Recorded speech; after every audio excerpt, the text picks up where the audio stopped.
Lastly, number 3, pray that God would move our hearts from cynicism to faith. Ang Panginoong Yesus ay palaging nakaka-encounter ng mga cynics na matitigas ang ulo at talagang walang planong magbukas ng sarado nilang isip. Kahit pa nga nakita na nila ang mga miracle na ginawa ng Panginoong Yesus. Sabi niya sa 1:10:38, kahit ayaw niyong maniwala sa akin, paniwalaan nyo ang mga ginawa ko upang maunawaan nyo na ang Ama ay nasa akin at ako ay nasa aking Ama. Kaibigan, nagdududa ka ba sa Diyos? Tingnan mo kung gaano kaganda ang design ng Diyos sa mga nilikha niya sa langit at lupa. Tandaan mo ito, creation demands a creator. Yung Hubble telescope ay patuloy na nakakatuklas ng mga galaxies na hindi pa natin alam. Kaya nga nakakamangha ang creations ng Diyos at tandaan natin na hindi ito biglang sumingaw nang walang matalinong nag-design at lumikha nito. Kaya kung hindi ka naniniwala sa Diyos, ay tignan mo na lang ang mga ginawa ng Diyos. Noong bumaba sa lupa ang Panginoong Yesus, ay nagpakita siya ng mga himala na hindi kayang maipaliwanag ng science. Pinalakad ng lumpo, nakita ang bulag, gumaling ang mga may ketong, bumuhay siya ng patay. Kaya nga ang sabi niya sa mga cynical na tao, kung ayaw ninyo maniwala sa akin, ay maniwala kayo sa aking mga gawa. Kaibigan, kung hindi ka naniniwala sa Diyos, ay maniwala ka na merong creator na gumawa ng mga creations. Sabi sa Salmo 8:3-4, kapag tumitingala ako sa langit na inyong nilikha at aking pinagmamasdan ng buwan at mga bituin sa kanilang kinalalagyan, ako'y nagtatanong, ano ba ang tao upang inyong alalahanin? Sino nga ba siya upang inyong kalingain? Wow, alam mo sinasabi ni David, Lord, napakaganda at napakarami ng mga nilikha mo. Ano't napansin mo ang isang alikabok na gaya ko? Ang laki-laki mong Diyos. Naintindihan ni David na hindi siya aksidenteng lumitaw at lalo na ang buwan at mga bituin. Kung hindi, merong creator na gumawa nito. Kaya sa Bible, puro pasasalamat ang maririnig mo kay David. Lord, sino ako para pag-aksayahan mo ng panahon na mahalin at kalingain? Napakabuti mo po, salamat po. Na-realize ko ang taong may cynical heart ay hindi magkakaroon ng ugaling mapagpasalamat. Wala siya mapapagpasalamat sa Diyos kasi nananatili pa din siya sa dilim. Bakit? Dahil hindi siya naniniwala sa mga ginawa ng Diyos bilang katunayan na siya ay totoo. Nakakalungkot kasi para sa mga hindi naniniwala sa Diyos ay kahit anong ganda ng beach, island, sunset at iba pa ay wala silang pasasalamatan na magbibigay sana ng joy sa kanila. Narealize ko, dalawang klase ang tao sa mundo. Merong mga taong nakahandang manampalataya kapag nakita at nabasa nila sa Bible ang katotohanan. At ang pangalawa ay yung mga taong nakahanda namang sumalungat. Kahit pa kitang-kita na nila ang nakasulat sa Bible, ay hindi pa rin sila maniniwala at ipagpipilitan ang kanilang alam. Kaya kaibigan, tanong mo ito sa sarili, saan ka dito sa dalawa? Kaya nga sabi sa Romans 1:20, totoong hindi nakikita ang Diyos pero mula pa nang likhain niya ang mundo, ang kanyang walang hanggang kapangyarihan at pagka-Diyos ay naipahayag sa mga bagay na ginawa niya. Kaya wala silang maidadahilan. Kaibigan, meron kang choice kung maniniwala ka at sisimulan mong kilalanin ng Diyos o mananatili ka sa iyong kalagayan na walang kasamang Diyos na nagmamahal sa iyo. Pwede tayong mamili ngayon ng gusto nating piliin, pero hindi natin mapipili ang consequence sa susunod na buhay. Dalayan ko na isuko mo na ang iyong buhay ngayon sa Diyos. Na-realize ko yung mga taong nananampalataya sa Diyos ay kahit wala nung mararangyang bagay ay nakakapagpasalamat pa din sila sa Diyos at sila yung merong joy at peace. Kaya alam mo si Habakuk, grabe yung pananampalataya niya sa Diyos. Sabi niya sa Habakuk 3:17-18, kahit hindi mamunga ang mga puno ng igos, ubas o ang kahoy ng olibo at kahit walang anihin sa mga bukirin at kahit mamatay ang mga alagang hayop sa kanilang mga kulungan, magagalak pa rin ako dahil ang Panginoong Diyos ang nagliligtas sa akin. Grabe, alam ni Habakuk na merong Diyos na nagliligtas sa kanya. Sa isang banda naman, maring naniniwala ka sa Diyos pero hindi ka naniniwala na ang lahat ng meron ka ay regalo sa iyo ng Diyos. Kung ganitong paniniwala mo ay hindi ka talaga matututong magpasalamat sa Kanya. Nakakalungkot kasi mabilis tayong tumanggap pero hindi tayo magaling magpasalamat sa Diyos. At ang masaklap pa nito ay iniisip natin na pag-aari natin yung ating pera, lakas, buhay at iba pa. Sabi sa unang Kronika 29:16, "O Panginoon naming Diyos, ang lahat ng ibinigay namin sa pagpapatayo ng templo para sa karangalan ng inyong banal na pangalan ay nagmula rin sa inyo. Pagmamay-ari nyo ang lahat ng ito." Grabe, sabi nila, yung binigay nila sa pampagawa ng templo, ay alam nila na hindi galing sa kanila.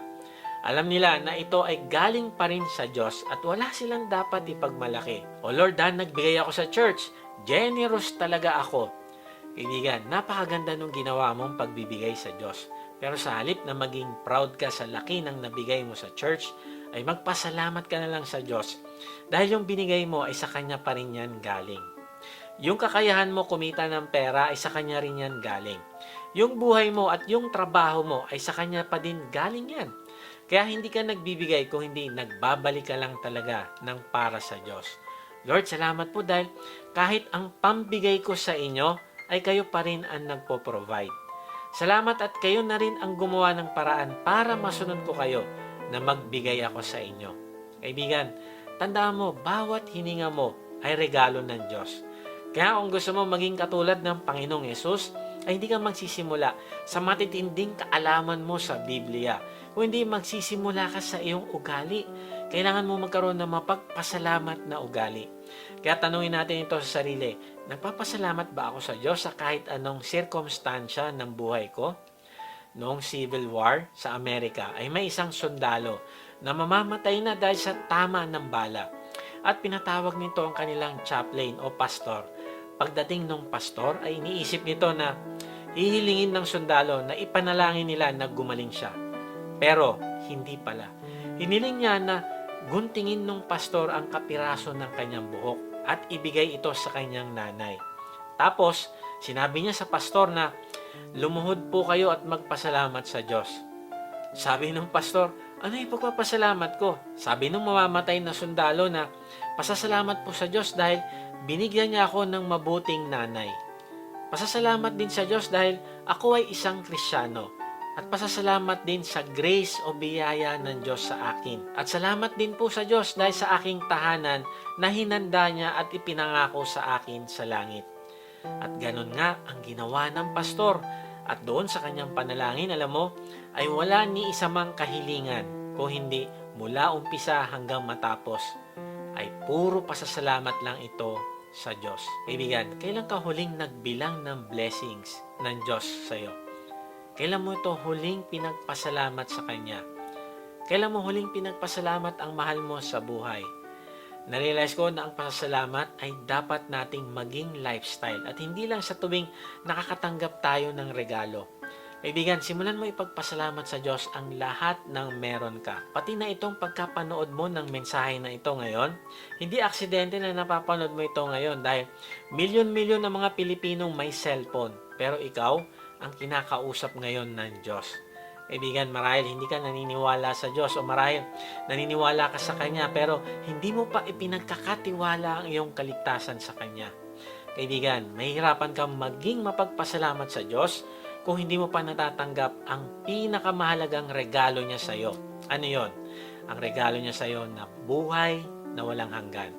Sabi sa mga taga-Roma 6:23, sapagkat kamatayan ng kabayaran ng kasalanan, ngunit ang libreng kaloob ng Diyos ay buhay na walang hanggan sa pamamagitan ni Kristo Jesus na ating Panginoon. Kaibigan, tanggapin mo ang libreng regalo na buhay na walang hanggan sa pamamagitan ng Panginoong Jesus. Manampalataya ka na siya ang nagbayad ng iyong mga kasalanan sa krus. Siya ang namatay sa halip na ikaw at ako ang magbayad ng ating kasalanan. Kahit nasan ka ngayon, ay ipahayag mo ang iyong pananampalataya sa Kanya sa pamamagitan ng panalangin. Sabihin mo, Panginoong Yesus, inaamin ko po na ako'y makasalanan. Patawarin niyo po ako. Nananampalataya po ako na ikaw ang nagbayad ng lahat kong kasalanan. Ngayon nga ay binubuksan ko na yung aking puso. Pumasok ka at manahan sa akin. Tinatanggap kita bilang aking Panginoon at tagapagligtas. Salamat sa buhay na walang hanggan na ipinagkaloob mo sa akin ngayon. Simula ngayon ay tatalikdan ko na ang aking mga kasalanan. Amen. Sa ating pagtatapos, ay iiwan ko ito sa inyo. May nagsabi, be thankful that you don't already have everything you want. If you did, what would there be to look forward to? Kaibigan, pasalamat tayo sa Diyos at hindi niya binigay lahat ng sabay-sabay ang kailangan natin. Kasi meron pang excitement sa future. Meron tayong inaasahan na gagawin ng Diyos sa ating buhay at gagawin niya sa pamamagitan natin. Pasalamat tayo sa Diyos dahil ang kalooban niya talaga ay ang lumapit tayo sa Kanya araw-araw para sa ating pangangailangan. Bakit? Kasi gusto niya makilala natin siya bilang ating tapat na Ama sa langit. Kaya kaibigan, sa halip na magreklamo ay magpasalamat ka. Sa halip na mag-criticize ay magpasalamat. At sa halip na magduda ay manampalataya. Magpasalamat ka kung hindi mo alam ang isang bagay kasi opportunity mo ito na matuto. Magpasalamat ka tuwing may problema dahil lalago ka at lalakas. Magpasalamat ka sa mga limitasyon mo kasi opportunity mo yan na mag-improve. Magpasalamat ka sa mga challenges kasi magbubuo ito sa iyo ng magandang karakter. Magpasalamat ka sa mga pagkakamali mo dahil may ituturo sa iyong mga lesson. Magpasalamat ka pag napapagod ka sa ministry kasi alam mo na ang buhay mo ay nagagamit ng Diyos para makapagpala din ng buhay ng iba. At pag ginagawa mo ito ay malulugod ng Diyos sa iyo at sisiguraduhin niyang hindi ka magkukulang dahil ikaw ay may ugaling mapagpasalamat. God bless.